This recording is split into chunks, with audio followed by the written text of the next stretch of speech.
inmunizaciones. ¿A qué nos referimos sobre inmunizar? El enunciado o el título hace referencia a la situación epidemiológica que hoy estamos viviendo como país y de manera mundial, ¿sí? Tenemos que tener en cuenta que vacunar o inmunizar es un acto individual con un impacto social. Esto no es solo un eslogan, sino que tiene mucha relevancia en lo que es salud pública y es en la situación que hoy estamos viviendo con regresos de enfermedades que teníamos casi neutralizadas. Entonces, a lo largo de la presentación vamos a estar contando un poco cómo estamos y qué es lo que debemos hacer, ¿sí?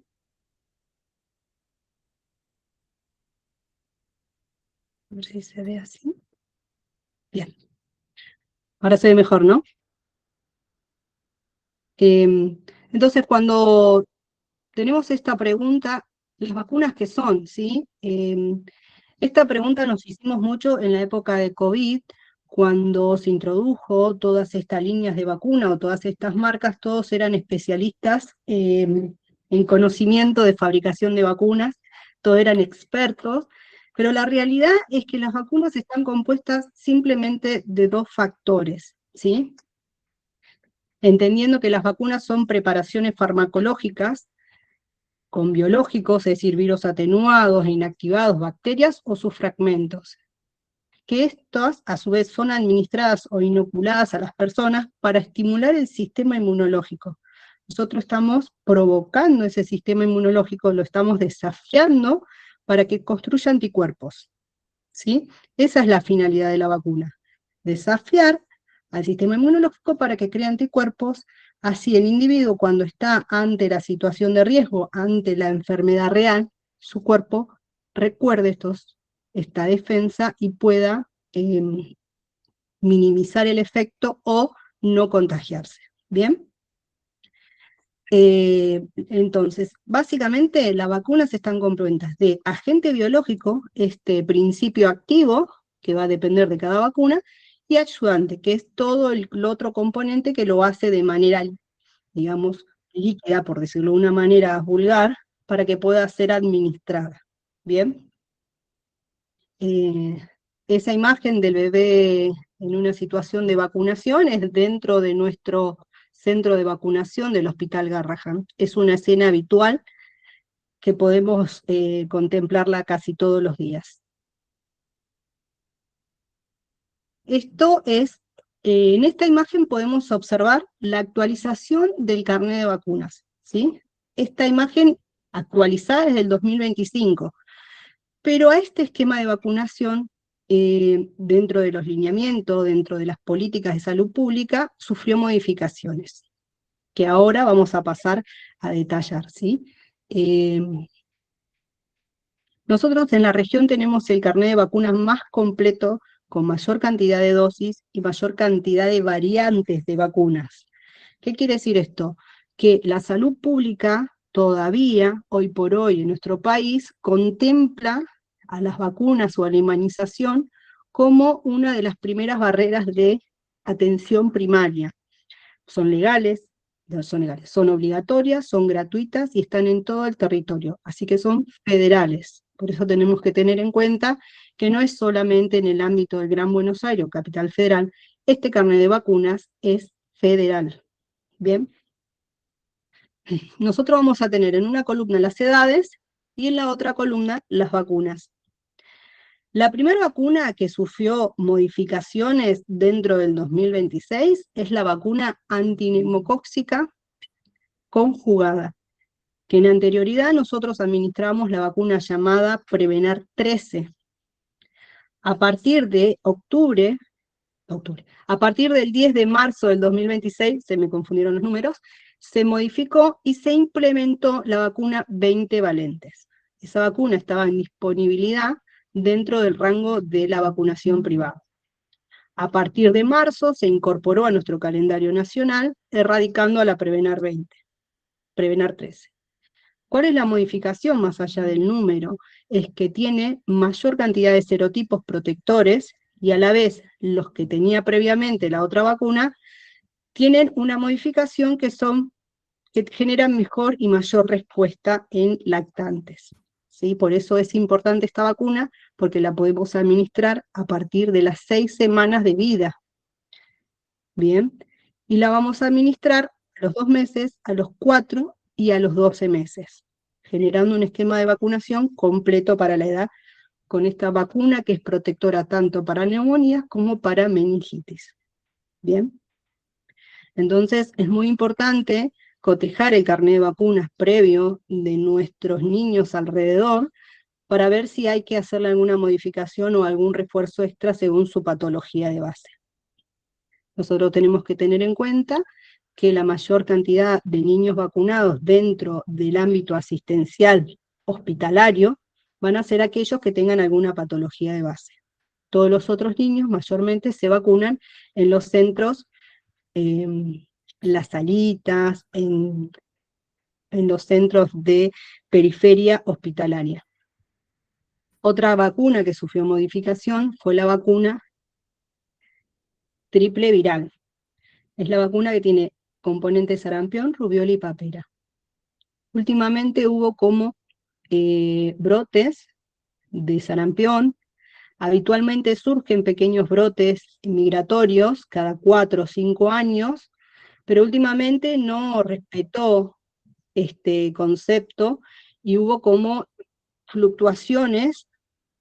Entonces, por eso, como medida de salud pública, se incorporó la vacuna triple viral como segunda dosis o dosis de refuerzo a todos los niños nacidos a partir del 1 del 7 del 2024. Entonces, se va a incorporar cuando nosotros demos la vacuna de los 15 o los 18 meses. Toda esta información está en los lineamientos, ¿sí?, del gobierno nacional, así que lo podemos descargar, buscar y todos pueden acceder a la misma información, ¿sí? Por ahí ahora es como que resuena, pero lo importante es poder hacer una nota al pie y luego ir y buscar esta información. Entonces, lo importante es la vacuna de sarampión, la triple viral, sarampión, rubiola y papera, la vamos a administrar al año como primera dosis y la vamos a administrar como segunda dosis a partir de ahora a todos los niños nacidos a partir del 1 de julio del 2024 de 15 a 18 meses. Esto es una política de salud pública. ¿Por qué? Porque se considera que en los primeros 24 meses de vida el niño tiene circulación dentro del ámbito hospitalario, por los controles periódicos o por una condición clínica habitual que lo lleva a una consulta médica. Luego de ese periodo, los niños ya no son lactantes, son deambulantes, empiezan a hacer la escolaridad, entonces el control clínico o pediátrico es más alejado, incluso desaparece. Entonces, tener esquemas de vacunación completa al ingreso escolar es muy difícil, por eso se optó por esta opción de disminuir la edad para recibir esta vacuna. Bien, otra gran modificación, de igual manera, vacuna virus vivo, es la de vacuna de varicela. La segunda dosis se incorporó al ingreso escolar, ¿sí? Van a recibirlo todos los niños nacidos a partir del 1 de octubre del 2013. Esto se modificó hace 4 años. Entonces vamos a tener una gran población de niños que recibieron su esquema de vacuna de ingreso escolar que no cuentan con esta segunda dosis. Si ante la consulta médica, ante la consulta clínica, ante nuestra visión de ese esquema de vacunación o esa documentación, tenemos que darnos cuenta que les falta la segunda dosis si tiene entre 12 y 13 años. Si viene a recibir la vacuna de los 11 años, tenemos que chequear, asegurarnos de que la tenga, y si no la tiene, se la administramos, ¿sí? Tenemos esa libertad. Lo que tiene que ver con inmunizaciones, nosotros somos como muy independientes a la toma de decisión de iniciar o completar esquemas de vacuna. Así que, por ese sentido, siéntanse liberados de poder tomar esa decisión y completar el esquema para que ese niño quede completo. Otra gran modificación fue la vacuna del HPV, ¿sí? Esta vacuna se incorporó a todas las nenas o mujeres nacidas a partir del año 2000. Tenemos que tener en cuenta que esas niñas y o barra mujeres hoy pueden llegar a tener 25, 26 años, ¿verdad? Entonces tenemos que constatar, no ya en un vacunatorio pediátrico, sino en un lugar de asistencial de adulto, que si no cuentan con esa vacuna, poder acceder a la consulta ginecológica y la derivación para que tenga esa vacuna correspondiente. La vacuna del HPV, a partir del 1 de enero del 2024, quedó como única dosis. No solo eso fue la variación, sino que se cambió el componente a una vacuna nanovalente. ¿Qué quiere decir nanovalente? Que tiene protección contra 9 grupos o virus de HPV. Algunos van a ser cancerígenos, ¿sí? Y otros van a ser productores de verrugas, ¿sí? Entonces tenemos que tener en cuenta que es muy importante esta vacunación más en la edad temprana. Si entendemos que el virus del HPV es silencioso y trabaja a largo plazo, nosotros estamos vacunando a esos niños a los 11 años para que en el periodo cercano puedan tener defensas contra el virus del HPV ante el contacto sexual. Entonces, es nanovalente y también se incorporó a todos los nenes nacidos a partir del 2006. Nuevamente, si tenemos niños que no cuentan con esta vacuna, debemos complementar su esquema. Luego tenemos una estrella, una vacuna nueva incorporada, que creo que va a cambiar el paradigma de los inviernos, guardias pediátricas, pero todavía no hay una gran adhesión, ¿sí?, de la parte médica, asistencial, obstétrica, específicamente, que es la vacuna del virus sincicial respiratorio. Esta vacuna la vamos a administrar a la embarazada, ¿bien? ¿Para qué? Para que construya anticuerpos y se los transfiera de manera placentaria al bebé, ¿sí?, al feto. Entonces, ese lactante cuando nace, van a ser con anticuerpos protectores que se supone, se considera que les va a durar 6 meses, ¿sí? Entonces se va a iniciar la vacunación en enero para que cuando nazca ese bebé, la protección lo cubra la primera exposición invernal, ¿sí?, que son el mayor riesgo que puede tener ese recién nacido. Mayormente tenemos internaciones en las guardias pediátricas, en todos los lugares de asistencia, con las bronquiolitis por virus sincicial respiratorio. Si nosotros podemos llegar a tener una buena cobertura, disminuye sustancialmente el grado de internación. Esto, como se planea, es una proyección a largo plazo, pero si entendemos que esa embarazada, siempre y cuando tenga controles médicos, todos los meses, corríjame si me equivoco, todos los meses tiene una consulta obstétrica. Entonces, en esa consulta obstétrica, el médico va a orientar y va a guiar, porque no tiene por qué saber, cuándo debe administrarse las vacunas, tanto del virus sincicial respiratorio o la triple bacteriana celular. Entonces, es parte del sistema asistencial que tengamos una buena cobertura con ese recién nacido. Y luego una gran modificación que hubo también, que tenemos que tener en cuenta, que siempre me consultan y me preguntan, es la vacuna de fiebre amarilla. La vacuna de fiebre amarilla, a partir de este año, dejó de ser gratuita para los viajeros, ¿sí? Aquellos que quieran vacunarse para ir a zonas endémicas o zonas donde no y exigen el certificado de vacunación de fiebre amarilla, van a tener que hacerlo de manera privada, ¿sí?, en cualquier vacunatorio privado. Solamente va a ser gratuita la vacunación en zonas endémicas.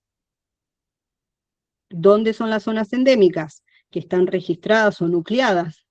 Van a ser, las anoté para no olvidarme ninguna: Misiones, Corrientes, Chaco, Salta y Jujuy, ¿sí? Esas 5 provincias van a tener vacunación gratuita dentro de su esquema de vacunas.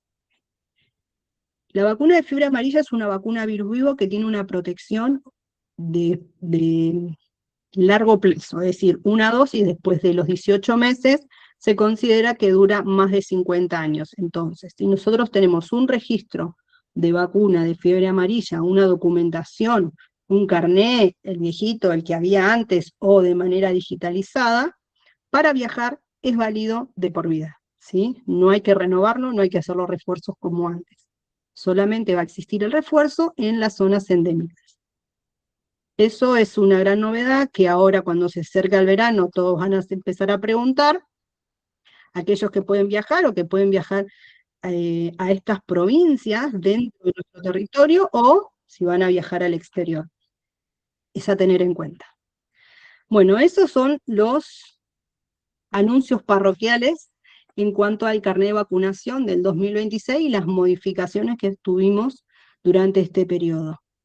Como dije anteriormente, todo esto está en los lineamientos del calendario nacional de vacunación del gobierno, ¿sí? Lo descargan, lo bajan y pueden mirar todas las modificaciones. ¿Seguimos?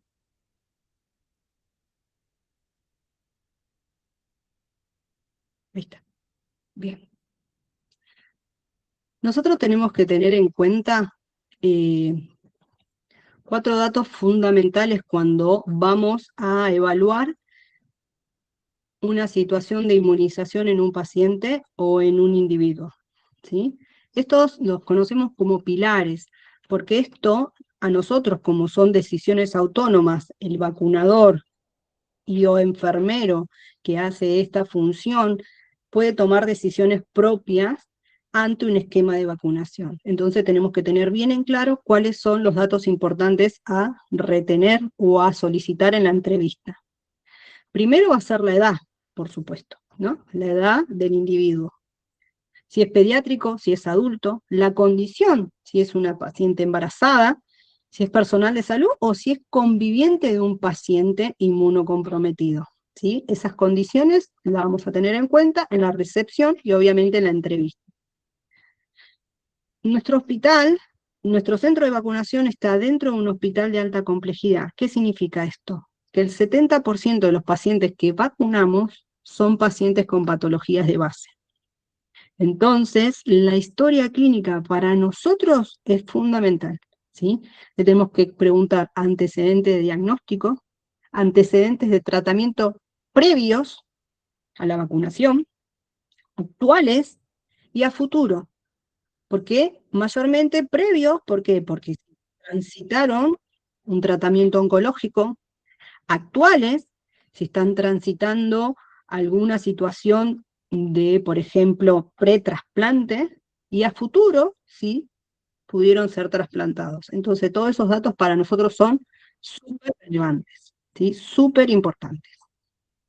Luego vamos a tener el esquema de inmunización. Tenemos que tener la documentación. Nosotros cargamos todos los datos a lo que se llama NOMIVAC, que es un registro nacional de inmunización. Eso queda impactado en Mi Argentina, así que todo usuario puede ver su condición o su esquema de vacunación. Tenemos que saber si está al día, si lo vamos a iniciar, ¿sí? Si vamos a completar o vamos a construir un esquema por un huésped especial, ¿sí? Huésped especial son esta calidad de paciente que nosotros tenemos. Pero huésped especial también puede ser un adulto en una condición clínica similar, ¿sí? Un adulto que esté transitando un tratamiento por quimioterápico, algún trasplante. No solo nos tenemos que enfocar en que la inmunización es solo pediátrica. Como último pilar tenemos que planificar. Bien, si es la primera que viene, si tenemos dosis siguiente, los intervalos mínimos, cuáles vacunas se pueden dar en simultáneo, cuáles no, cuál es la planificación a futuro. Todo eso nosotros lo vamos a decidir y a construir junto con el individuo en el consultorio de vacunación.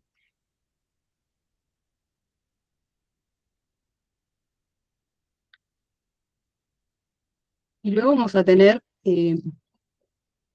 un poco de teoría al respecto, algunos conceptos al momento de la aplicación, ¿sí? Vamos a tener concepto 1 en rojo, concepto 2 en azul. Concepto 1 en rojo, simplemente el rojo nos genera una sensación de alerta, una sensación de cuidado, miremos bien, tomemos una decisión con toda la información.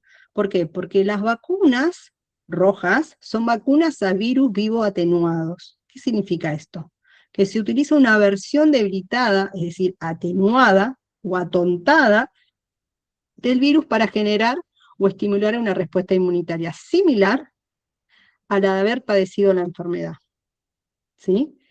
Pero sin causarla. ¿Cuáles son las vacunas que tienen esta condición? La vacuna BCG, que la vamos a dar en el recién nacido, la vacuna rotavirus, que es la única que quedó de manera oral, que la vamos a dar a los 2 y a los 4 meses, la vacuna de varicela, ¿sí? Que es subcutánea, que la vamos a dar a los 15 meses y al ingreso escolar, triple o doble viral, dependiendo la presentación, la vamos a administrar al año, y ahora a los 15 o 18 meses, y la vacuna de fiebre amarilla.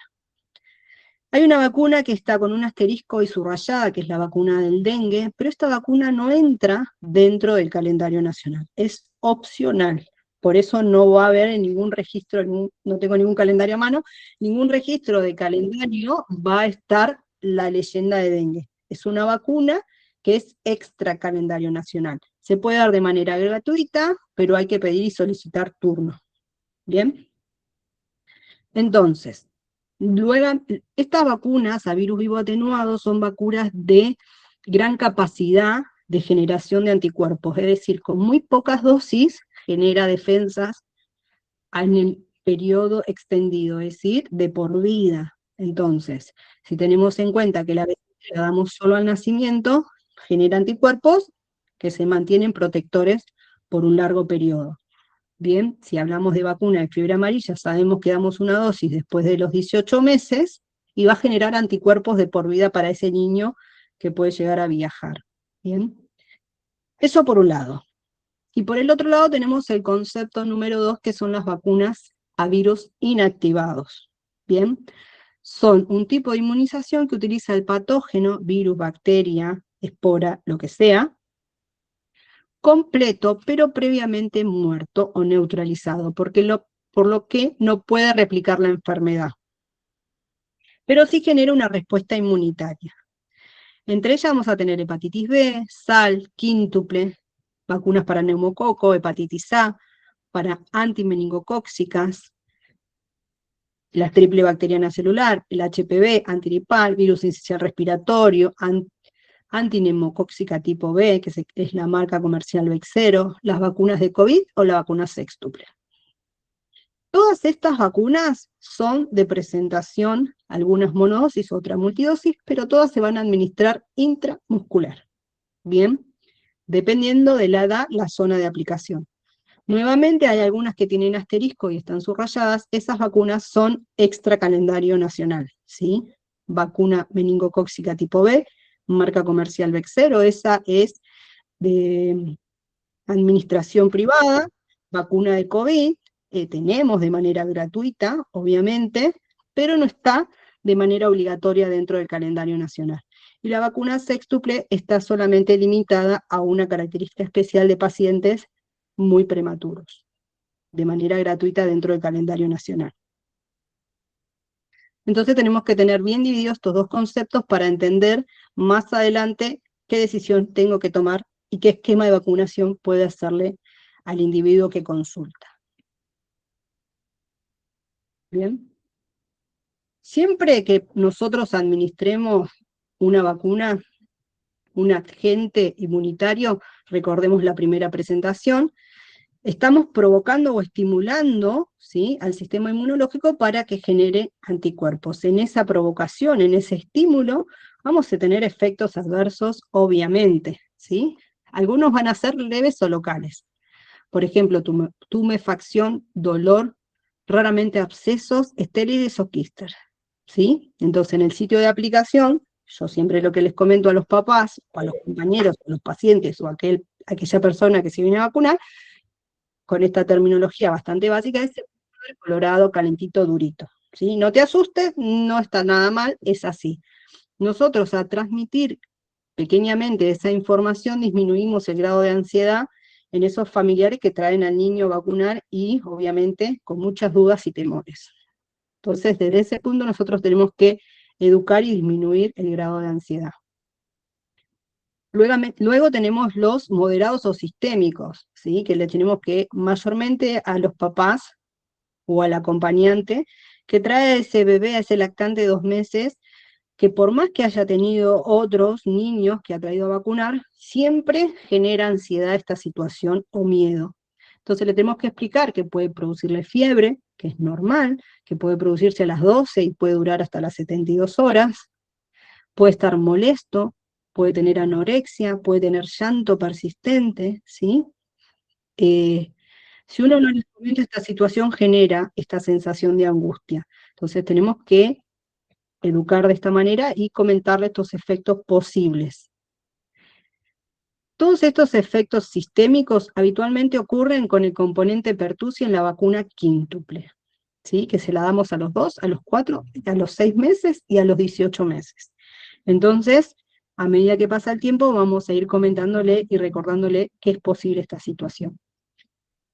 Luego vamos a tener graves como anafilaxia, que es extremadamente raro, ¿sí? Yo tengo, trabajando en inmunización, más o menos 13, 14 años.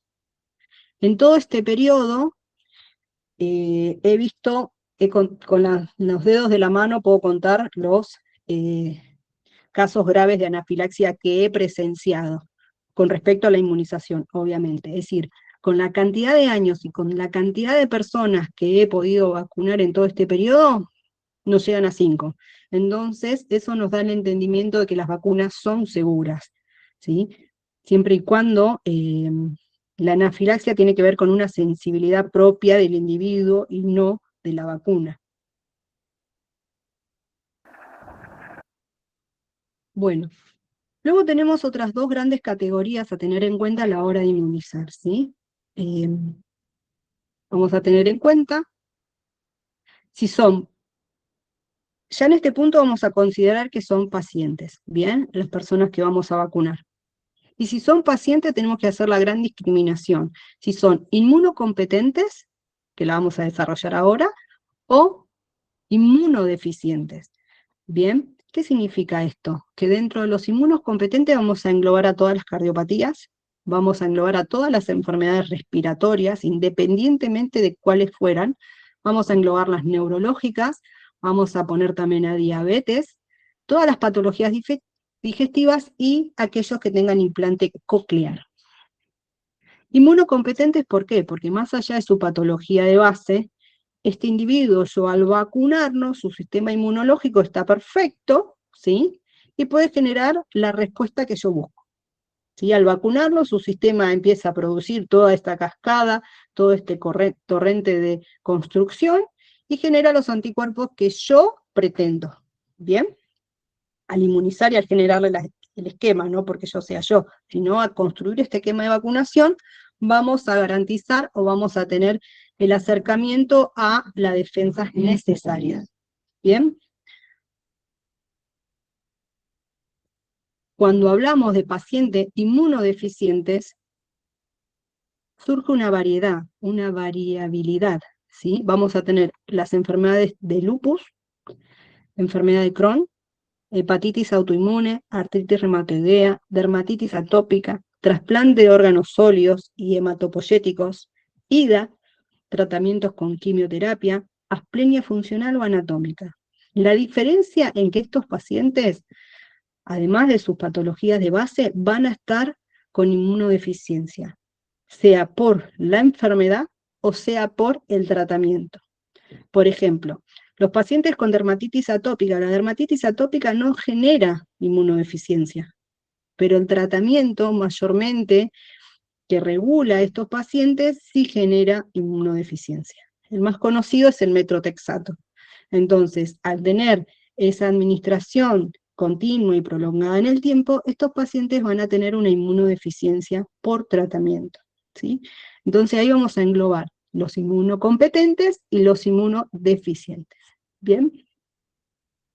Tenemos que tener en cuenta que algunos tratamientos terminan y el individuo vuelve a estar en una condición normal con su sistema inmunológico. Entonces ahí podemos reiniciar o continuar cualquier esquema de vacunación. Pero, por ejemplo, los pacientes con trasplante de órgano sólido van a ser inmunodeficientes toda su vida, mientras posean ese órgano. ¿Por qué? Porque la medicación que reciben para no rechazar el órgano los inmunodeprime. Entonces, la entrevista de estos 4 pilares que tuvimos, historia clínica, tratamiento y planificación, es muy importante.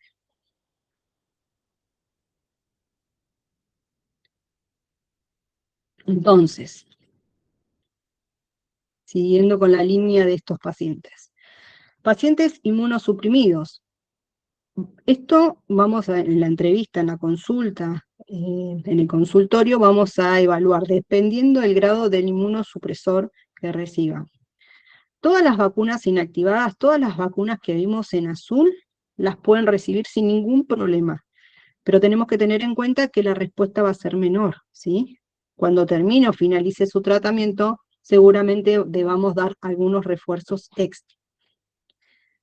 Obviamente, otra vez el rojo, las vacunas a microorganismos vivos están contraindicadas en estos pacientes, ¿sí? Es súper importante que esto lo tengamos en cuenta. Todas aquellas que estaban en el lado rojo, todas aquellas de virus vivo.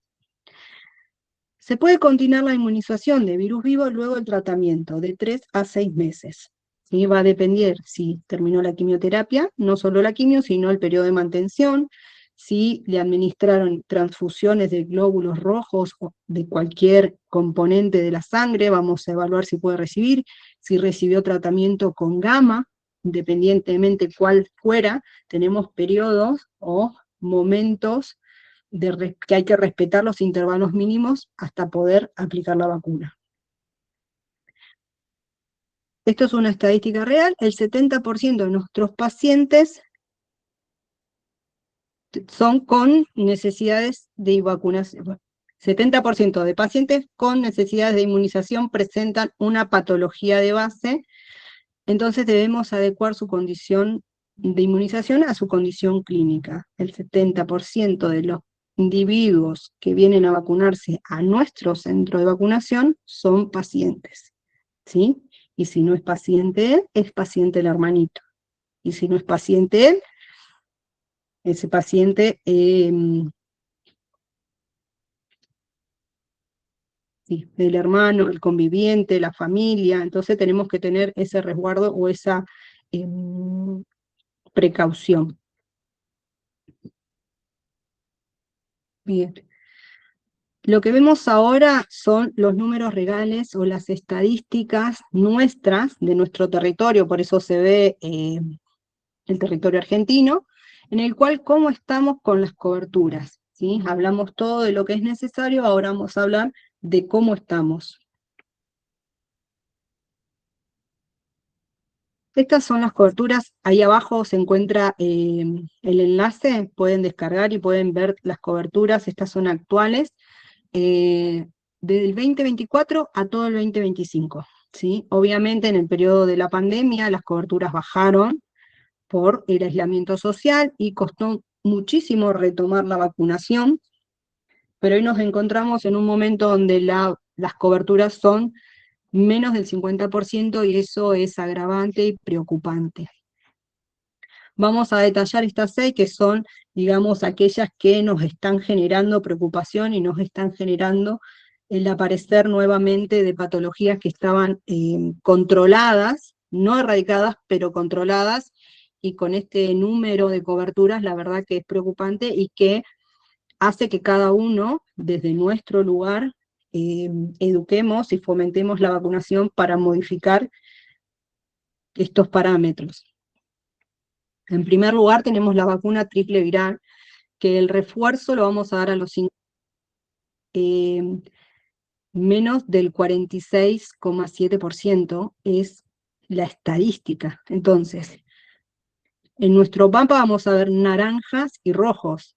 Entonces, a mayor naranja, rojo, amarillo, verde y azul sería lo ideal, pero tenemos solo naranja y rojos. Entonces quiere decir que estamos muy bajo en cobertura y que la posibilidad de brote es inminente. ¿Por qué? Porque hay niños que no se pueden vacunar, como los que vimos, y niños susceptibles por no ser vacunados, ¿sí? Luego tenemos la vacuna quíntuple refuerzo de los 18 meses. En esta vacuna tenemos difteria, tétanos, pertussis, hemófilo tipo B y hepatitis B. Dos de los componentes principales son productores de patologías respiratorias, ¿sí? Y estamos hablando en lactantes.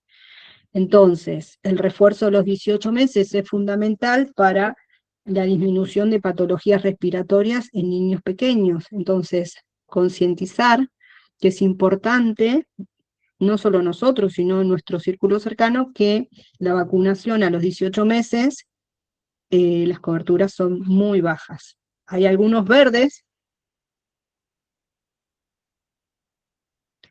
pero esos verdes tenemos que tener en cuenta que son territorios con poca población, ¿sí? Entonces, las estadísticas también se rigen no solo en colores, sino en la densidad de la población. Entonces, donde tenemos mayor cantidad es en la zona de las grandes ciudades y se ve reflejado las bajas coberturas. Luego tenemos la vacuna triple bacteriana celular, que es el refuerzo a los 11 años. La triple bacteriana celular tenemos difteria, tétanos, pertussis. Pertussis es lo que se conoce como bordetella pertussis, o tos convulsa o coqueluche, ¿bien? Los 11 años es una edad bisagra, se considera, en lo que es inmunización. ¿Por qué? Porque está tanto en contacto con lactantes como con adultos mayores. Y tenemos que tener en cuenta que nosotros, los adultos o los adolescentes, somos transmisores, ¿sí? O somos receptores en el canal orofaringio, ¿sí? Entonces somos portadores asintomáticos. Y es importante llevarlos a vacunar a esta edad para tratar de generar un efecto rebaño, un efecto protector contra los lactantes y para cuidar a los adultos mayores, ¿sí? Por lo que se conoce como coqueluche. Que también se ve una gran incidencia en la internación en lactantes de 2 o 3 meses. Nuevamente la cobertura es del 54%, muy baja, es decir, la mitad de los adolescentes no se vacuna. Eso significa que la mitad está vacunado y la mitad no está vacunado. No está vacunado solamente de esta, sino de las otras dos vacunas que entran dentro del esquema de los 11 años. El refuerzo de los 5 años de varicela coincide con el refuerzo de triple viral, es decir, menos del 50%. El refuerzo de difteria, tétanos y pertussis del ingreso escolar, coincidentemente también es menor del 50%, es decir, el 50% de todos nuestros niños que tienen que ir a primer grado no están vacunados. Entonces el 50% es susceptible a ser transmisor o a enfermarse. Es un número bastante importante. Nuevamente la vacuna la vamos a ver en la embarazada a partir de la semana 20. Es un 72%. Si ustedes me preguntan a mí, es un número bajísimo, porque esa embarazada, si va a los controles médicos, todos los meses consulta a su obstetra, el cual la debe direccionar a vacunarse, y eso no está pasando. ¿Sí? Hay un 30%, perdón, un 28% de mujeres gestantes que no se están vacunando y que ese bebé va a nacer sin la protección para coqueluche. Es un dato importante. Llevémonos este número, ¿sí? Que el ideal es el 95% de cualquier vacuna como meta, ¿sí? Como un objetivo principal de cobertura. Y en la gran mayoría estamos teniendo menos del 50%, ¿sí? Eso deduce a que en un periodo no muy lejano vamos a tener gran incidencia de estas patologías porque tenemos la mitad de la población vacunada. Por decisión propia, no les sabrían decir, por falta de vacunas, no, porque nosotros la verdad que nunca tuvimos faltantes de vacunas. La misma entidad que nos distribuye a nosotros, distribuye a todo el área. Desconozco porque es la situación, es algo que tenemos que solucionar entre todos.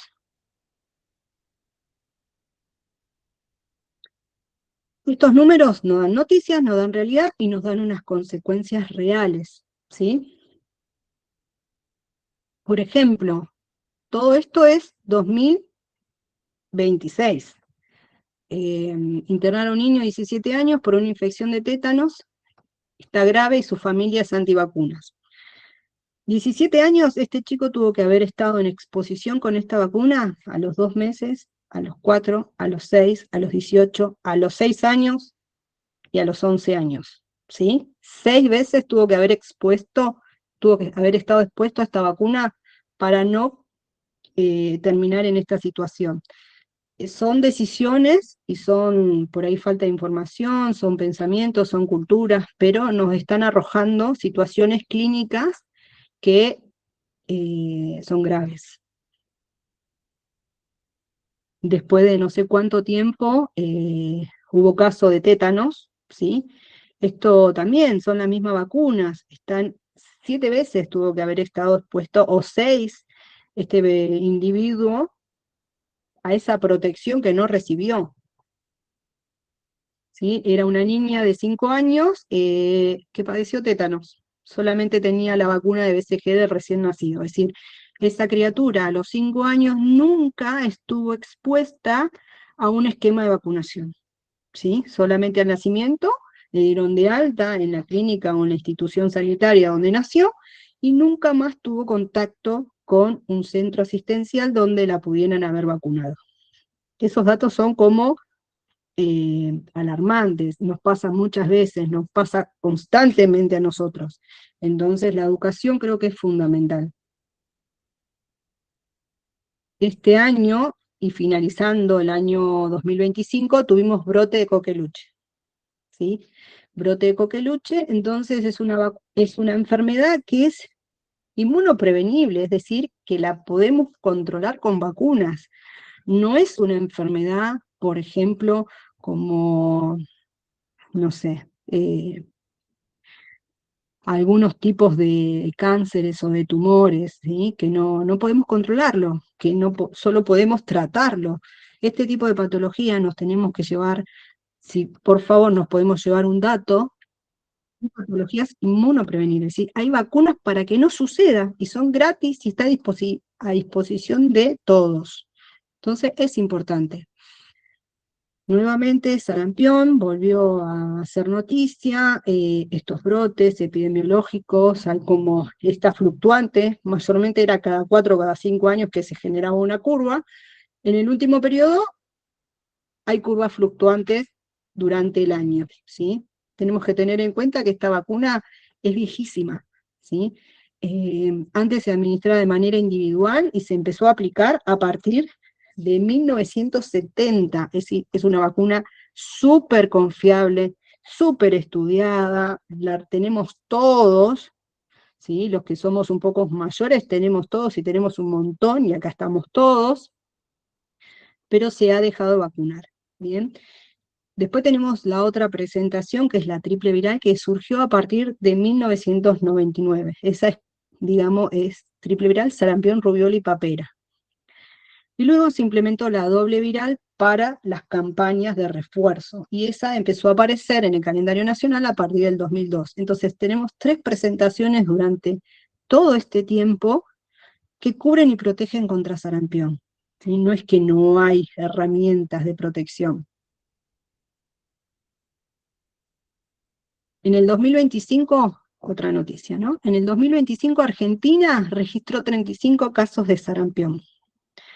La enfermedad de sarampión es una enfermedad que es de denuncia, ¿sí? Entonces, se tiene que denunciar inmediatamente, se hace control sobre el individuo y sobre el entorno se le hace un seguimiento para rastrear posibles casos, porque es muy contagioso. Se nos viene el mundial, en días. Y se va a producir en 3 países diferentes, ¿bien? Estados Unidos, Canadá y México. Todos tenemos esa información. Entonces, tenemos que tener en cuenta que estos países, la vacunación no es obligatoria, ¿sí? ¿Qué significa eso? Que vacuna el que quiere y el que no quiere no se vacuna. Acá también, pero bueno, acá es como más regularizado. Para algunos trámites te exigen el carnet de vacuna, pero allá no. Entonces, las coberturas son menores, los brotes son mayores y los casos son constantes. Bien, entonces, registrado en Estados Unidos, a ver si veo bien, fueron 989 casos de sarampión. No, eso fue en Canadá. En Estados Unidos, 1.884 casos confirmados. Y en México, 17.412 casos. Entonces tenemos que tener en cuenta que en estos países va a haber una gran fluctuación de población de todo el mundo que va a convivir todos esos días en los mismos territorios y van a volver a sus lugares de residencia. Esto promueve a brotes en lugares como el nuestro, y tenemos que estar preparados. Si entendemos que el 50% de nuestros niños no están vacunados para sarampión, es posible que alguno se enferme con estos posibles brotes. Entonces, la información, chequear el carnet de vacuna de todas las personas que nos rodean, de todos los niños que nos rodean, es una obligación propia, porque todos los que estamos en esta charla o en esta clase somos personal de salud o entendemos lo que significa. Entonces, eh, nos llevamos ese compromiso a casa de tratar de evaluar y si está faltante, complementar en el lugar que se pueda, ¿sí? Volvemos a la primera presentación, a la primera diapositiva, donde decíamos que es un acto individual con impacto social. ¿Por qué? Porque la inmunidad es inmunidad de rebaño, ¿sí? Me vacuno yo, pero estoy protegiéndome a mí y a las personas de mi alrededor.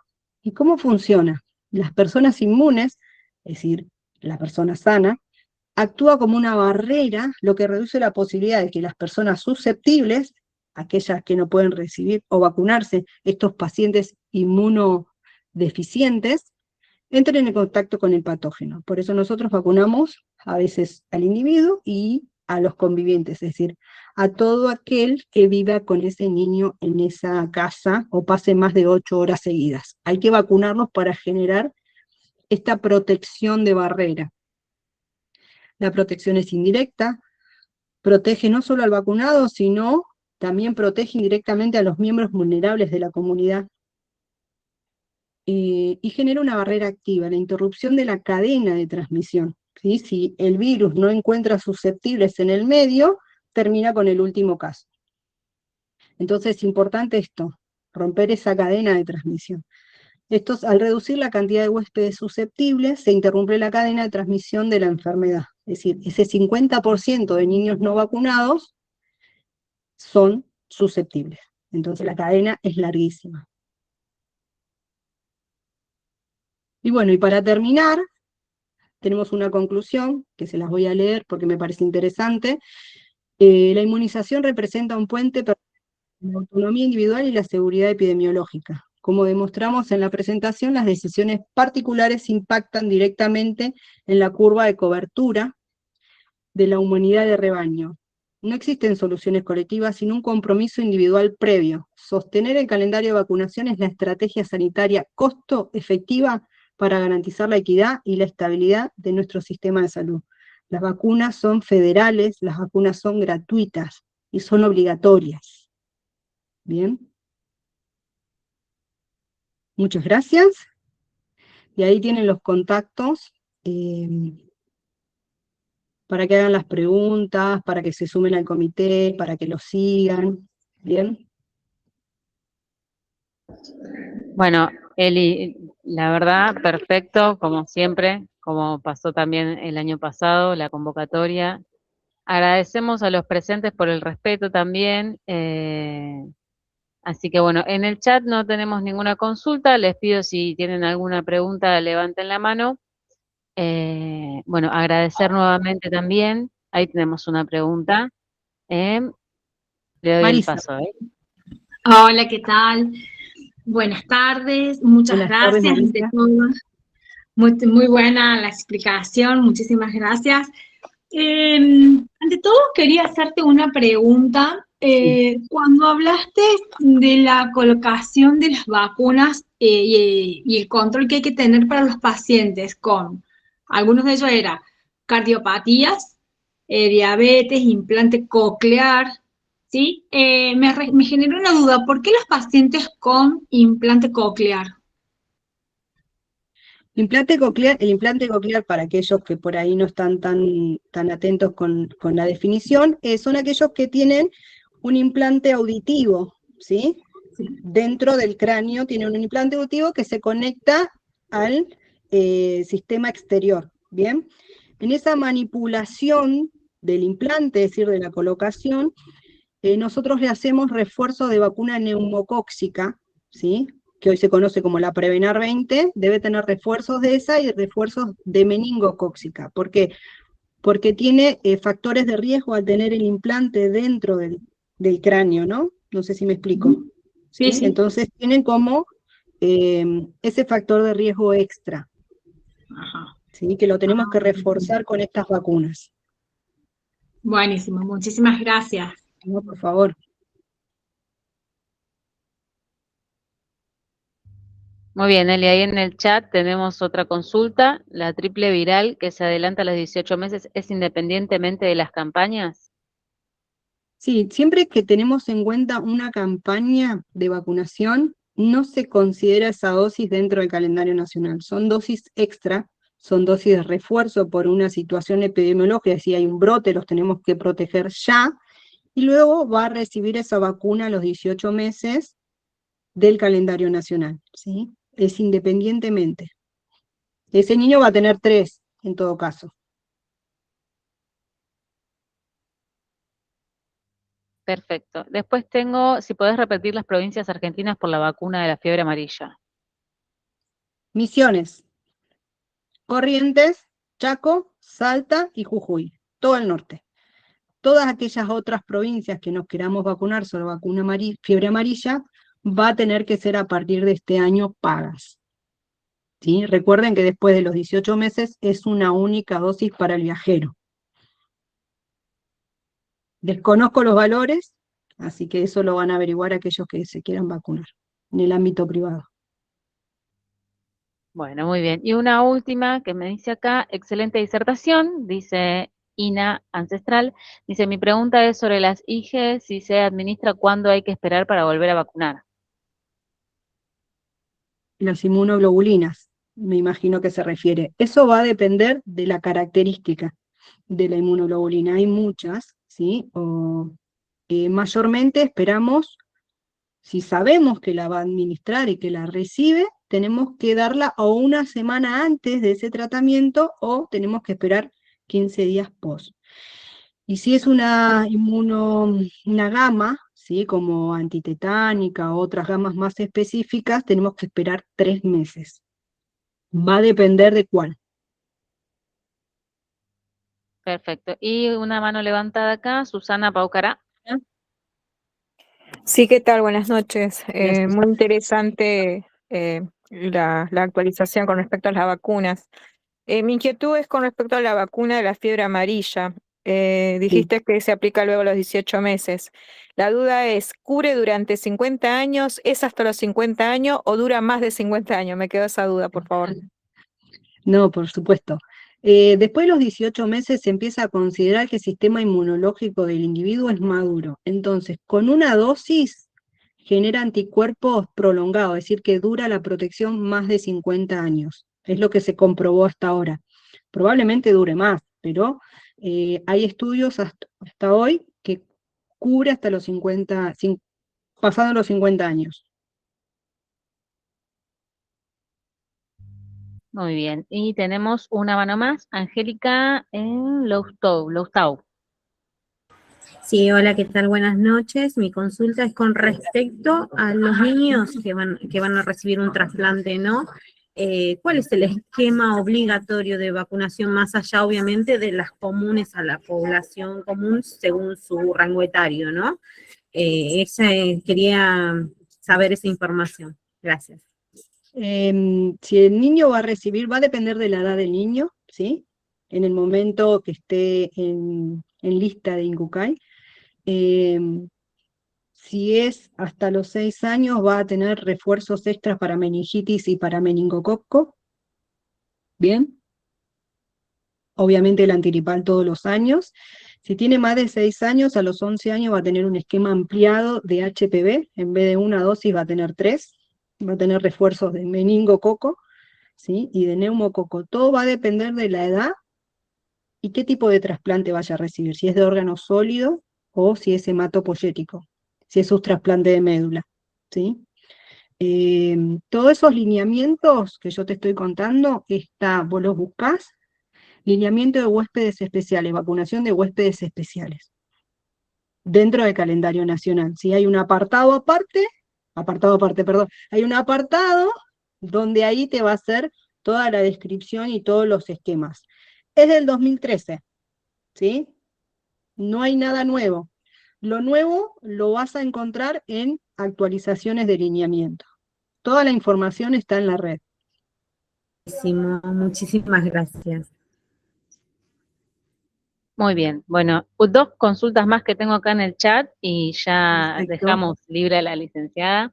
Dice, ¿a partir de qué año se incorporó la vacuna de la fiebre amarilla? Y la otra pregunta es, quisiera saber con respecto de la vacunación COVID, en las libretas aparecen a partir de los 6 meses de edad, pero ¿no es obligatorio? ¿A partir de qué año se incorporó lo de la vacuna de fiebre amarilla, la modificación que hay que pagarla? A partir de este año. ¿Sí? La vacunación dentro del calendario nacional de la fiebre amarilla, creo que está a partir, no quiero decir pavadas, creo que está a partir del 2000 o anterior en las zonas endémicas. La vacuna de COVID, ¿sí? Se puede administrar a partir de los 6 meses de vida y no tiene edad límite, ¿bien? Las vacunas de COVID nunca fueron obligatorias, ¿sí? Al principio eran como limitantes para salir a la sociedad, para la circulación y todo lo demás, pero no eran obligatorias. Eh, Eso lo tiene que consultar cada uno con su pediatra para ver qué le recomienda. Si el niño es sano, se lo recomiendan. Si el niño tiene alguna patología de base, creo que es súper importante que la tenga porque no dejó de haber circulación de COVID.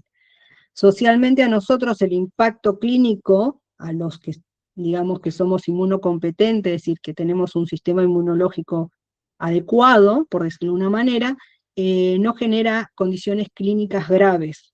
Pero aquellos que están cursando con una patología de base, puede ser determinante cursar un COVID o no. ¿Sí? Eso va a depender de cada situación. Bueno, muy bien, excelente disertación, lo vuelvo a repetir. Muchas gracias, licenciada.